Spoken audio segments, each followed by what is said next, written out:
Hey guys, Jim here, and today we've got the final video for the 9118 1/12 scale two-wheel drive rally car.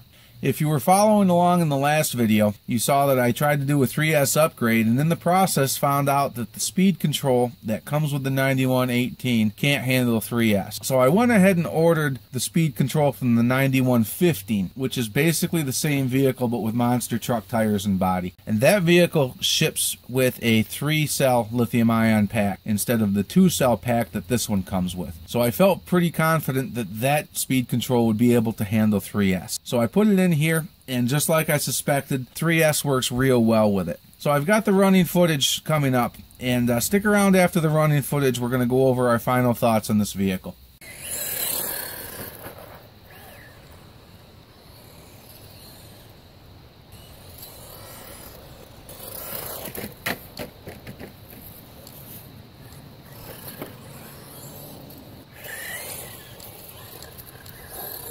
It's so hard to control still.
Okay guys, so you got to see the running footage of this vehicle on 3S, and I'm willing to bet that the first thing you noticed was that this vehicle is pretty hard to control. We had a lot of spin outs, and it just didn't really want to go where we pointed it.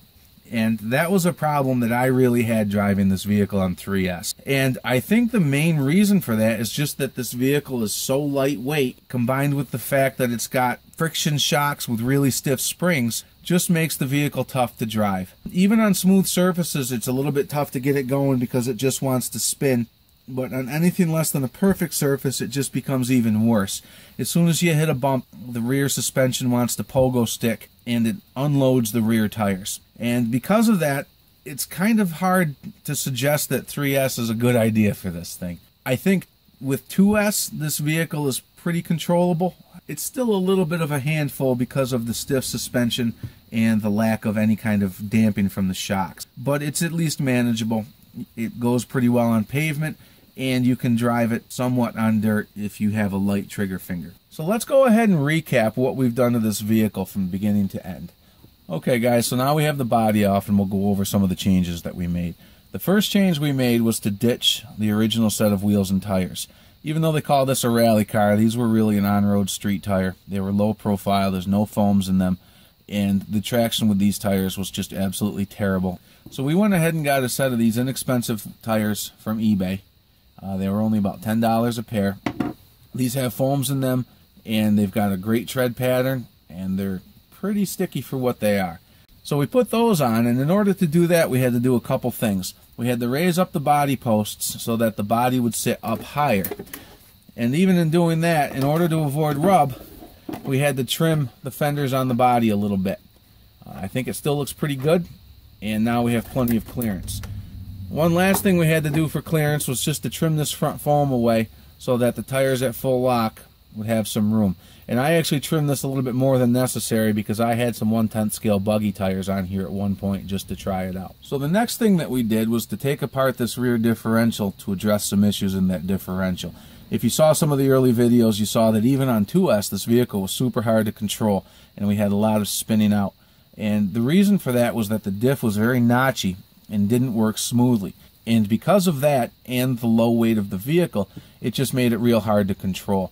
So we went ahead and took the diff apart, and we just cleaned it up a little bit. We sanded a couple spots so that everything fit well with no binding, and we put it back together and got some real smooth differential behavior. That really helped with controllability on 2S. It made a big difference. It started making the vehicle fun to drive.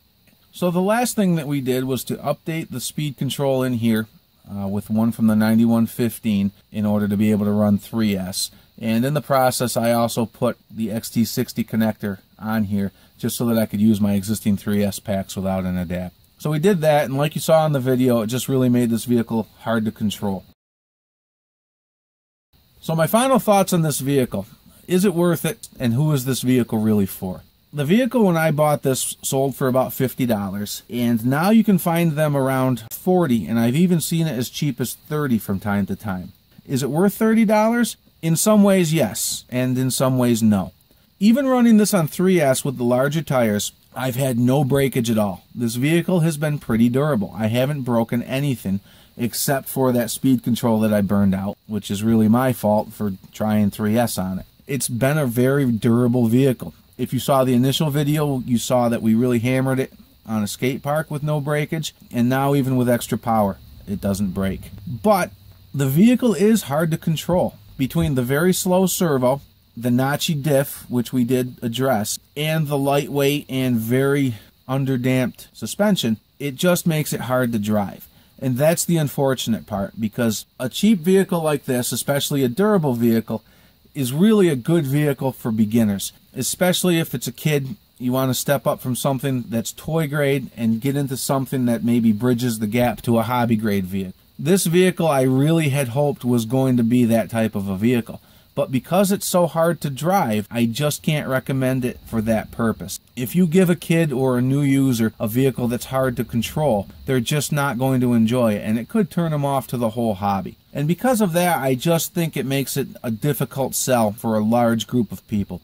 An experienced RCer who's going to be able to control this vehicle more easily probably isn't going to find a whole lot of interest in this basic vehicle. So who does that leave? As far as I can see, the only real group of people that might have an interest in this vehicle are people who just want to tinker, want to try to improve on something, and do it cheaply. For that type of a group, I think this could be a pretty good project vehicle. There's enough interest in the other versions of this vehicle, the 9115, the 9116, and now the new 9120, that there are people out there modifying these, improving them. I've seen guys put hobby grade servos into them.